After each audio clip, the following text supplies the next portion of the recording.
okay, explain it.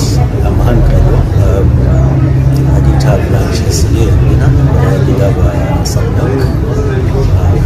I'm so inspired by the fact that Kenyans are organizing themselves. I know that the hotel and hospitality industry, the entertainment DJs and all are organizing protests. I think it's high time Kenyans say enough is enough. And we cannot allow ourselves to be prisoners of conscience. Tulitoka kwa mahali ya political prisoners, right now political prisoners, but the new constitution changed that, so this is an illegality, but I'm sure the law will triumph. So thank you for the solidarity, and I should